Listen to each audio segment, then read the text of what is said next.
mfune abaka sente ate nobamanyi titulina sente nyingi nyoze nti mfunemu ku sente awo mbeeko kyemba nkola kwegamba talina na kirowoozo kyakuba nti asiteyinga mu art naye kuba nti alina ekizibu kyakola ki kyayagala okumaliriza naye nalyoka agende mu maaso.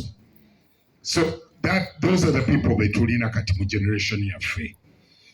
Ffe twaliwo naye ng'ekintu tukyagala ng'okyagala, that passion gye njagala nze okuteeka ku nti bannange mwagale ekintu kino because you can earn a living in it. I mean, abaana ffe tusomeseza abaana tukoze byonna nga tubikolera mu art eno.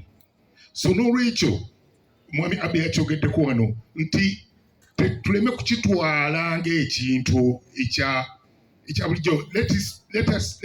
Let us take it ng'ekintu ddala ekijja okugira obulamu bwaffe okututwala mu maaso nga tuli serious. Boogedde ku rehearsals bannange nga tukoze rehearsals ng'okola rehearsal omwami Kibuuka agambye nga tetuziika ebyo byonna bibadde boogera bibadde bituufu.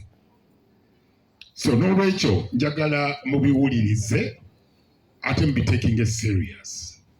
Neebaza nnyo abakulu abazze, mwebale nnyo mwami Joy Matovu.